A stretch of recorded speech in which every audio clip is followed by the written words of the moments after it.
Hey everyone, my name is Georgiana. Welcome to episode 4 of Boss Blueprints Unfiltered. I had hoped to share this message earlier today, but I'm just coming back from an event, a local networking event that I have for the women in male-dominated fields for the Boss Ladies Network. So because I was running for that, I didn't get an opportunity to record this video before I left. So now this video will be going up for the day at 10 p.m. But I just didn't want to skip out on the opportunity. And I wanted to share these things that I was thinking about starting from earlier in the day. But today's topic is about worry, right? Worry and basically disempowering thoughts. See, I am a person who is naturally inclined to worry. So over the years, I've come up with different ways that I found helpful in dealing with that. And it's one of those things.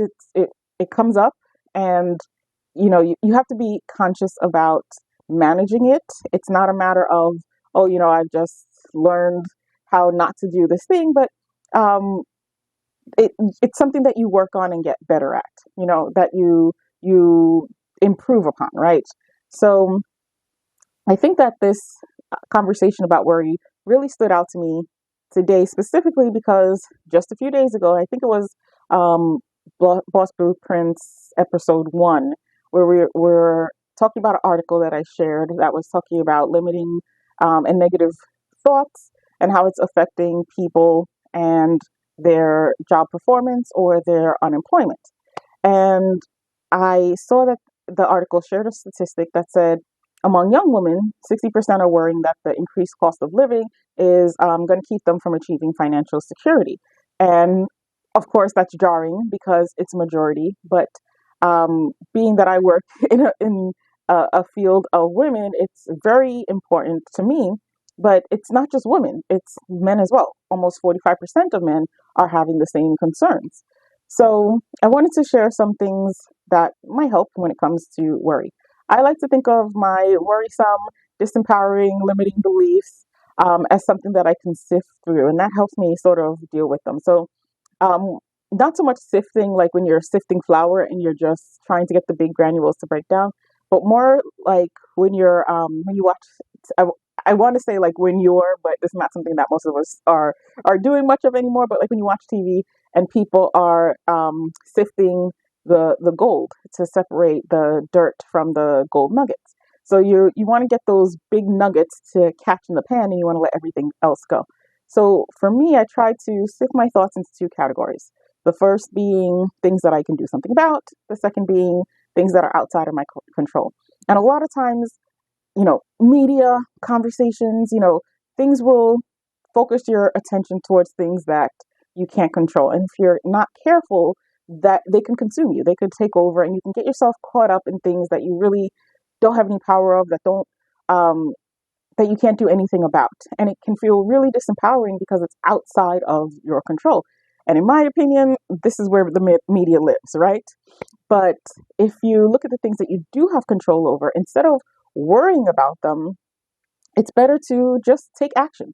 Action is such a powerful tool when it comes to overcoming worry because instead of just worrying about what might happen, you can start to kind of get yourself involved in just doing what you can. And it also helps because you can accept, I'm going to do what I can and trust and believe that um, good things are going to happen. All things are working for me, not against me, right? Have faith that good things will work out. But also a lot of times, just by taking those action steps, it is empowering because it's like, instead of just living in my head and being focused on what I can't do, I'm doing a thing. And maybe it doesn't work out exactly the way that I plan. Maybe I don't get it right the first time. But like I said, all things are working for my good. Um, I'm gonna learn from it, even if it doesn't go the way I plan. And a lot of times, you just get caught up in just doing whatever it takes to do the thing that it alleviates you of those worrisome thoughts. At least that's what I found in my experience. The second thing that I found to be very helpful is to remember that you are what you eat, right? We've all heard that saying, what goes in is what comes out, junk in, junk out. Same thing happens with your what you consume. Are you surrounding yourself, or is your social media filled with negativity, the sky is falling, people being demeaning and disrespectful and hurtful. I recently have, for the last few years, like I mentioned, I've been sort of working on curating my social media feed because I found that I was opening my social media and it was all of this stuff that made me not feel good about being on there. So I wasn't there.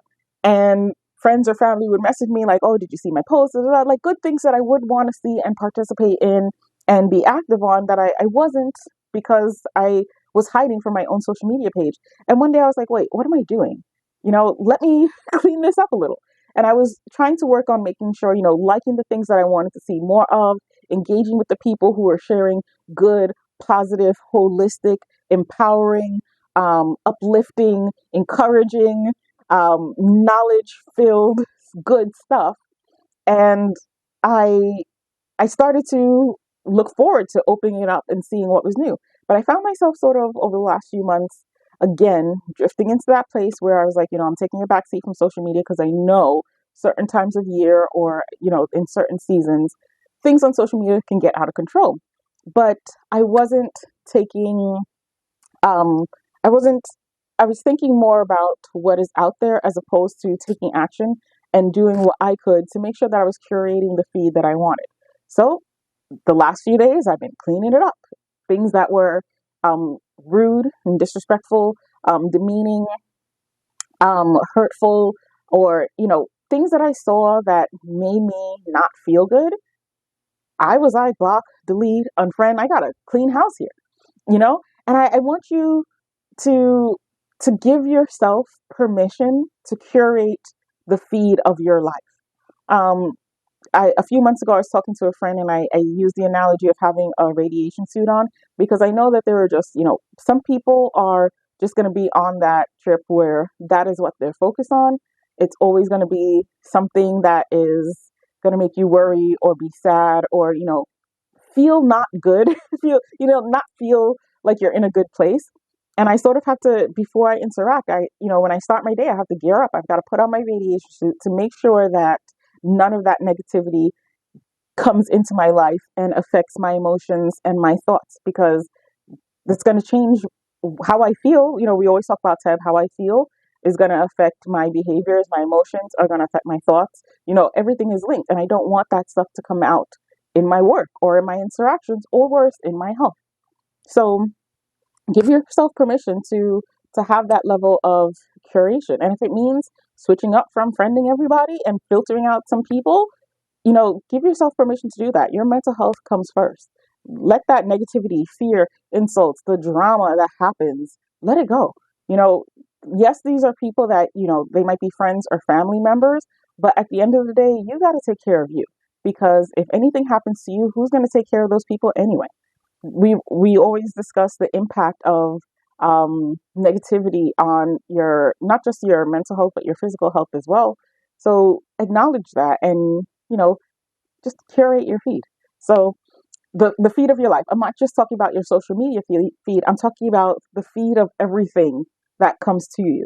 Think of yourself as an antenna that you're receiving all of this input. You have to be careful of tune the band to the stations that you want to hear. There's another analogy that I heard years ago. I heard it might have been Tony Robbins sharing a story that Jim Rohn shared, but I think Jim Rohn is the one who shared the story about guarding your coffee. Like one drop, there's a idea that a drop of poison can kill you. A drop of cyanide in your coffee can kill you, right? So if you knew somebody was trying to drop a cup, poison into your coffee cup, you would do the best that you could to guard your cup to keep it away from them because you know that this is something that can harm you. So in the same way, your mind is like a coffee cup. So do what you can to guard your coffee cup to not allow people to drop their poison in there. Yeah, that was a story I just remembered, so I thought I'd share that. So I hope you find this video helpful. Again, especially in this season, guard your thoughts, curate your feed, do all that you can to protect your personal health and wellness, your life's safety and welfare. And, there's just so much beauty out there that you don't have to subject yourself to all of that. So, hopefully I'll be back tomorrow with another video. And if you haven't already, go back and watch the other episodes and make sure that you subscribe to the YT channel. So if you miss anything, because as you can see, I have not settled on a consistent time when I'm going to be doing these things. And if you want to hear what's coming up, you want to make sure you subscribe. So I will see you guys again tomorrow. Have a great night and talk to you soon. Bye.